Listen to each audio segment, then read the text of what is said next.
ಈಜಲು ಹೋದ ಬಾಲಕ ನೀರಲ್ಲಿ ಮುಳುಗಿ ಸಾವು.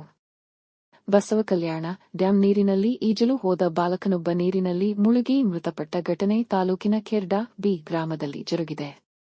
ತಾಲೂಕಿನ ಸಸ್ತಾಪುರ ಗ್ರಾಮದ ನಿವಾಸಿ ಮುಜಾಮಿಲ್ ಖಾಜಾಮಿಯ 15 ನೀರಿನಲ್ಲಿ ಮುಳುಗಿ ಮೃತಪಟ್ಟ ಬಾಲಕನಾಗಿದ್ದಾನೆ.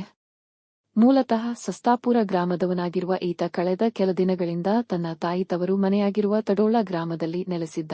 ಮಂಗಳವಾರ ಸಂಜೆ ತನ್ನ 5 ಗೆಳೆಯರೊಂದಿಗೆ ತಾಲೂಕಿನ ಖೇರ್ಡಾ ಬಿ ಗ್ರಾಮದ ಬಳಿಯ ಮುಲ್ಲಾಮಾರಿ ಜಲಾಶಯದ ಹಿನ್ನೀರಿನಲ್ಲಿ ಈಜಾಡಲೆಂದು ತೆರಳಿದ್ದ. ಆದರೆ ನೀರಿನಾಳದಲ್ಲಿ ಮುಳುಗಿ ಮೇಲೆ ಬಾರಲಾಗದೆ ಮೃತಪಟ್ಟಿದ್ದಾನೆ ಎಂದು ತಿಳಿದು ಬಂದಿದೆ.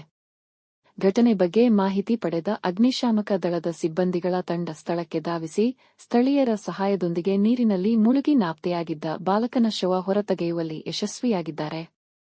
ಸುದ್ದಿ ತಿಳಿದ ಪಿಎಸ್ಐ ರೇಣುಕಾ ಉಡಗಿ ನೇತೃತ್ವದ ಪೊಲೀಸರ ತಂಡ ಸ್ಥಳಕ್ಕೆ ಭೇಟಿ ನೀಡಿ ಪರಿಶೀಲಿಸಿದ್ದು, ಈ ಕುರಿತು ಮುಡಬಿ ಪೊಲೀಸ್ ಠಾಣೆಯಲ್ಲಿ ಪ್ರಕರಣ ದಾಖಲಾಗಿದೆ.